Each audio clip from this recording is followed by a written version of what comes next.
sala de aula é que se muda uma nação. Na sala de aula não há idade nem cor. Por isso aceite e respeite o meu professor. Olá, muito boa tarde. Estamos chegando, trazendo na bagagem mais um programa recheado de informações para você que quer estar antenado com tudo que está se passando no mundo da educação. No programa de hoje, nós vamos tratar da Escola Sem Partido. Vamos apresentar uma matéria sobre a Semana de Consciência Negra que foi gravada em Nossa Senhora da Glória. Vamos conversar também com o vice-presidente do Sintese, professor Roberto, sobre os projetos que serão votados na Assembleia Legislativa de Sergipe e que mexem com a vida de todos os funcionários públicos. Fique com a gente, está no ar a TV Sintese.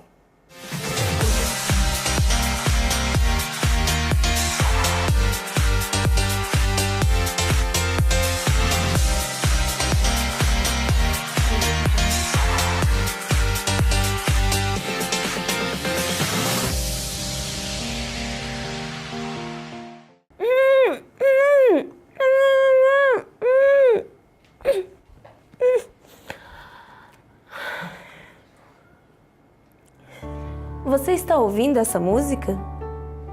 Pois é o tema da vitória. E é isso que nós queremos celebrar no programa de hoje. A vitória da educação brasileira, a vitória da democracia, a vitória do bom senso. Parlamentares, educadores, educadoras, estudantes e sociedade derrotaram o projeto de lei da mordaça na Câmara dos Deputados. Uma vitória da resistência. O dia 11 de dezembro de 2018 entrará para a história como o dia da vitória da resistência do setor educacional brasileiro às tentativas de censura e mordaça na educação. Os parlamentares da oposição, em total sintonia com os interesses dos educadores e educadoras, estudantes, entidades educacionais, sindicais e científicas, derrotaram o projeto de retrocesso por eles denominados Escola Sem Partido. Os educadores do setor público brasileiro, representados pela CNTE, saúdam o esforço persistente de mobilização permanente de todos os trabalhadores em educação e de todos os estudantes, que por sua luta enterraram por hora esse projeto que ousava nos calar. Aqui também ninguém vai soltar a mão de ninguém. Senhores parlamentares sergipanos, um aviso, estamos de olho em vocês. No último dia 6 de dezembro, foi realizada na cidade de Nossa Senhora da Glória, na Escola Municipal Professor José Augusto Barreto, a segunda mostra pedagógica Consciência Negra. Vamos saber como foi? O projeto Consciência Negra, Educação Não Tem Cor, é um projeto que a gente construiu. A gente sabe muito bem que o nosso país é um país que tem a sua população, 52% são negros. E desses 52%, uma minoria ainda ocupa espaços. E a gente também, um outro fator, é a questão do preconceito racial, que ainda ele é enraizado na sociedade. Querendo ou não, há várias pessoas negras no nosso Brasil. Isso é algo inevitável.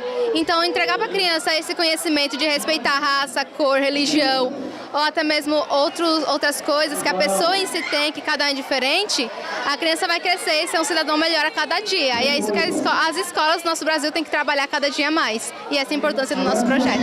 Então, eu acho importante a escola retratar desse assunto, né? Porque, assim, é um assunto que ele, às vezes, é ainda um tabu para muita gente, né? Então a gente está falando sobre racismo, sobre identidade negra, sobre apropriação cultural. Então, a partir da prática, a gente discute esses temas de uma forma leve, mas bem afirmativa, bem incisiva.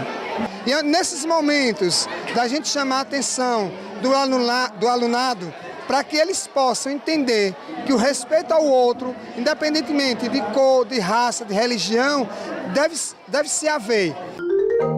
Parabéns a professores e estudantes da Escola Municipal Professor José Augusto Barreto. O Jornal TV Sintese Notícias vai ficando por aqui. Assista agora a entrevista com o vice-presidente do Sintese, professor Roberto, que vai tratar de um assunto muito importante. Projetos que serão votados na Assembleia Legislativa e que dizem respeito não somente a todos os professores e professoras, mas também aos servidores públicos em geral. Bom programa para todos nós.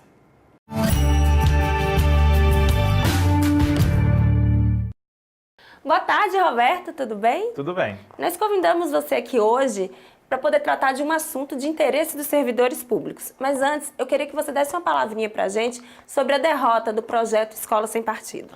Na verdade, esse projeto que chama-se de Escola Sem Partido, na verdade é a lei da mordaça, né? Uma tentativa de tentar inviabilizar o trabalho dos professores em sala de aula, que é assegurado constitucionalmente pela Lei de Diretrizes e Bases da Educação, o direito dos professores da diversidade de concepção pedagógica. Ou seja, o professor ele precisa, na sala de aula, trazer para conhecimento dos estudantes todas as teorias, todas as visões de mundo que existem sobre um determinado conhecimento, um determinado assunto. Então, a lei da mordaça, que chamam de escola sem partido, mas na verdade não é esse o objetivo é de inviabilizar o trabalho docente, é muito grave a aprovação dessa lei, porque os professores poderiam estar sendo criminalizados pelo fato de exercer o seu trabalho em sala de aula, pelo fato de disponibilizar para os estudantes todos os conhecimentos que são indispensáveis para que eles possam ter uma vida plena, uma vida cidadã, né? Ou seja, aquela educação que o estudante vai compreender a sua realidade, vai entender por que as coisas acontecem, por que as coisas são do jeito que são, ela era uma tentativa de inviabilizar esse tipo de conhecimento. E por isso que, para nós, é uma grande vitória, né, essa não aprovação da lei, e isso é fruto da resistência do movimento sindical, do movimento social. Acho que a nossa Confederação Nacional, a CNTE, teve um trabalho importantíssimo dentro do Congresso Nacional, no diálogo com os deputados, para mostrar a gravidade que era esse projeto. Portanto, eu acho que é uma grande vitória da educação e dos educadores de Sergipe e do Brasil e dos estudantes como um todo. Com toda certeza. Agora vamos voltar para a pauta original. Eu falei lá no nosso jornal, TV Sintese, que você ia tratar de um assunto muito importante, os projetos que serão votados na Assembleia Legislativa e que estão cheios de problema e que dizem respeito à vida não só dos professores e professoras, mas também de todos os servidores públicos em geral. Primeiro, vamos falar sobre o projeto que permite a contratação de professores substitutos. Qual é o problema nesse projeto? Veja, o projeto ele prevê a possibilidade do Estado contratar professores da rede ou professores em contratos temporários para substituir professores em sala de aula que estão afastados por licença, maternidade, tratamento de saúde, mas também afastados por motivo de aposentadoria, por motivo de falecimento, ou de demissão, ou de exoneração. E que para nós é grave exatamente nesse sentido, um dos pontos, porque o professor que sai da escola para se aposentar, ou pelo fato de pedir exoneração, ou pelo fato de ser demitido por algum erro que cometa no seu trabalho, ali é vaga, ali tem que ter um concurso público, para que os jovens que estão na universidade concluindo a licenciatura possam acessar a rede estadual e não seja um processo de contratação temporária a definido. É, né? Diferente de uma licença, né? Como uma claro, licença uma licença maternidade, a professora está se afastando durante 6 meses, mas ela vai retornar para a sala de aula depois. Então, aí, nesse caso, cabe uma contratação de substituto para que os estudantes não fiquem sem o professor em sala de aula. Um outro problema no projeto, que nós estamos apresentando emenda, inclusive dialogando com o governo nesse sentido, é a questão do valor que será pago aos professores da rede estadual. Porque, primeiro, o Estado abre um edital para os professores da rede se inscrever para serem substitutos, quem pode, assim. Como seria o pagamento desses professores? Isso não estava claro no projeto. Então, nós estamos propondo emenda para deixar claro que o pagamento vai ser de acordo com o salário que eu ganho hoje. Ou seja, se eu pego minha carga horária, divido pelo salário que hoje eu recebo, eu vou ter minha hora-aula e, a partir daí, multiplica essa hora pelas horas que eu estou trabalhando enquanto substituto. Para nós isso é fundamental que seja assegurado para que o professor de fato seja valorizado, aquele que está substituindo o professor temporariamente, ele tem um salário digno para poder exercer a sua profissão com tranquilidade. Agora vamos falar sobre a revisão de pensão dos parentes dos servidores. Do que se trata e onde que está o problema nessa questão? O projeto ele prevê o seguinte, ele dificulta a pensão para professores e para trabalhadores da saúde que têm direito a ter 2 vínculos públicos. Pelo projeto, esses servidores, eles só podem ter direito a uma pensão. Por exemplo, o professor... Mas ele tem 2 vínculos. Ele tem 2 vínculos. O servidor que tem 2 vínculos no Estado, se ele vier a falecer, ele tem 2 rendas. Quando ele vier a falecer, a sua família tem que continuar com as 2 rendas, porque senão a sua família vai reduzir 50%, metade da renda que ele tinha em vida, né? Então, para nós isso é muito grave. E vale lembrar que ele contribuiu. Ele contribuiu pelos rendas, 2 vínculos os 2 públicos, vínculos. né? Então, isso para nós é gravíssimo, né? É inconstitucional na nossa avaliação. Se esse projeto, inclusive a professora Ivonete já teve contato com o secretário de Planejamento, colocando os problemas que tem esse projeto, e para nós é gravíssimo, que atinge professores e trabalhadores da saúde, que têm direito a ter 2 vínculos pela Constituição Federal, né? Então, na nossa avaliação, tem que ser assegurado as 2 pensões para a família do servidor que vier a falecer, porque isso é uma penalização para a família, né? Um outro problema no projeto é que ele prevê que, porventura, se o servidor ou a servidora que vier a falecer, se tiver 2 companheiros ou 2 companheiras, e os 2 ou as 2 reivindicar a pensão, que isso acontece, e a pensão vai ser suspensa para os 2, só vai ser paga depois que a justiça decidir quem tem direito. Para nós isso é grave. Para nós, a pensão tem que ser assegurada imediatamente, porque a família do servidor não pode... Se o servidor ou a servidora tem 2 famílias, precisa ser assegurada a pensão para as famílias dessas pessoas. Não há tempo para não há tempo para alimentação. Sim. É preciso que seja assegurado. Para nós isso é grave e que precisa ser corrigido esse problema. Não pode suspender a pensão das 2 famílias, do servidor que veio a falecer, porque vai prejudicar as 2 famílias. Outro problema que o projeto trata é em relação à obrigatoriedade do servidor que veio a falecer, ele contribuir por 180 contribuição, senão ele perde o direito tanto à aposentadoria ou à família à pensão. Isso é uma regra que está prevista no regime geral de previdência, e isso é flagrantemente, na nossa avaliação, inconstitucional. Porque no regime próprio de previdência, no regime geral, só para que as pessoas compreendam, no regime geral de previdência, que é o INSS, o trabalhador ele pode se aposentar e continuar trabalhando. Sim. Isso é permitido por lei. Já no regime próprio, no serviço público, não é assim. Existe uma regra que tem um teto. Chegou numa determinada idade, que hoje é 70 anos, o servidor é obrigado a se aposentar. Não tem jeito, tem que se aposentar. É obrigatória a aposentadoria. Portanto, se, por exemplo, um servidor faz um concurso com 60 anos, com 50 anos, e ele não contribuiu por 180 contribuições, não fez 180 contribuições. Mas ele chegou na sua idade. Ele chegou nos 70, é obrigado a se aposentar. Ele simplesmente vai sair de serviço público sem aposentadoria. E se ele vier a falecer nos primeiros meses de servidor, a sua família vai ficar desassistida. Isso é um absurdo. Isso precisa ser alterado. Aliás, na nossa avaliação inconstitucional, tem que ser revisto, né? Tem que ser retirado do projeto, porque isso prejudica enormemente o servidor que vier a falecer, ou o servidor que fez concurso já tarde, entrou no serviço público e pode ter obrigado a sair sem a aposentadoria, né?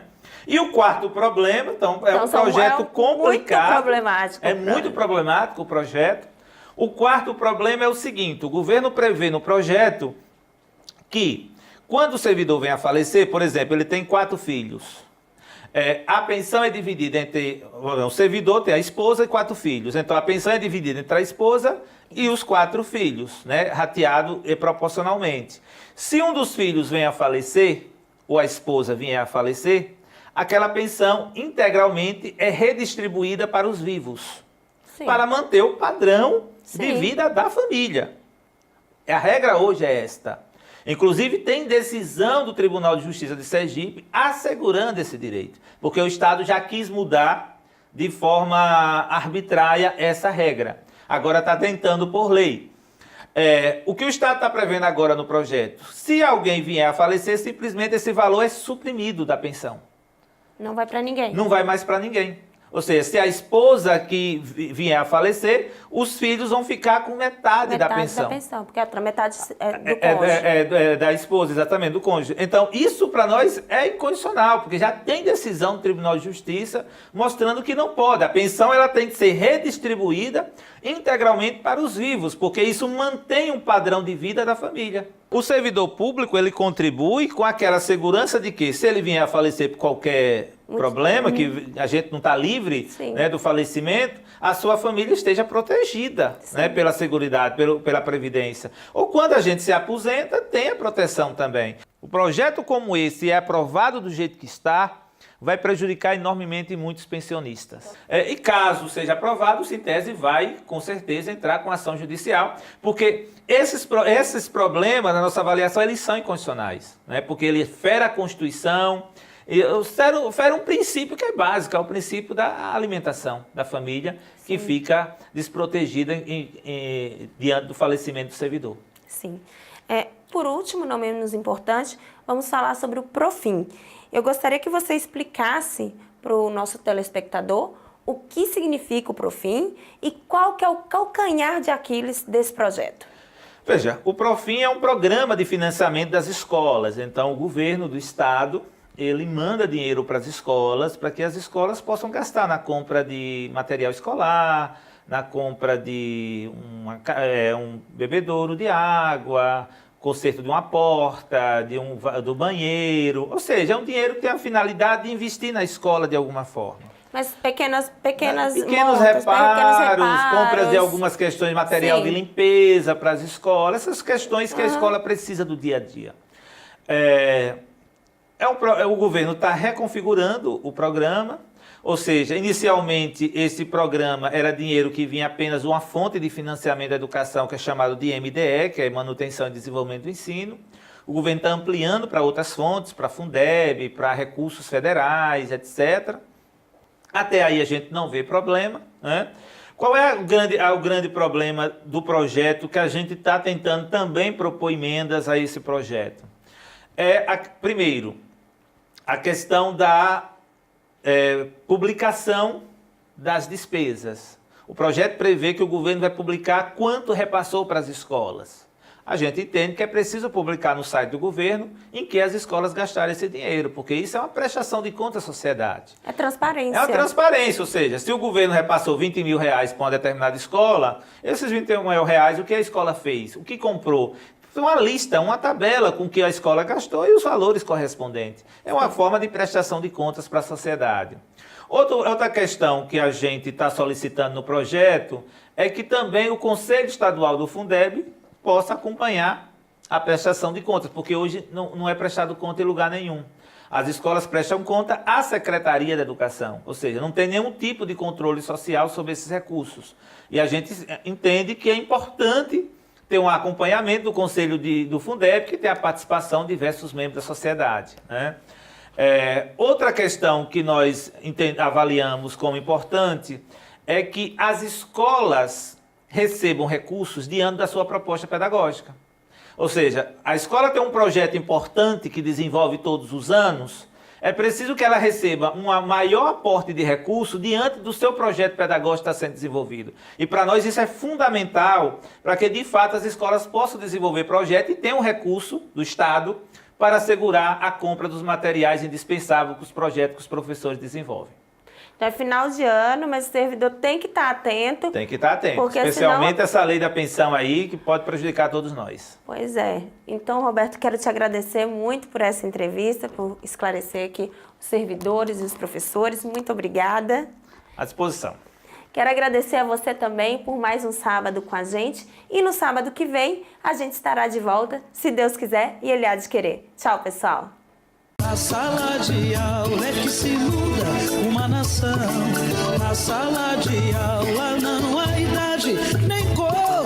Por isso aceite e respeite o meu professor.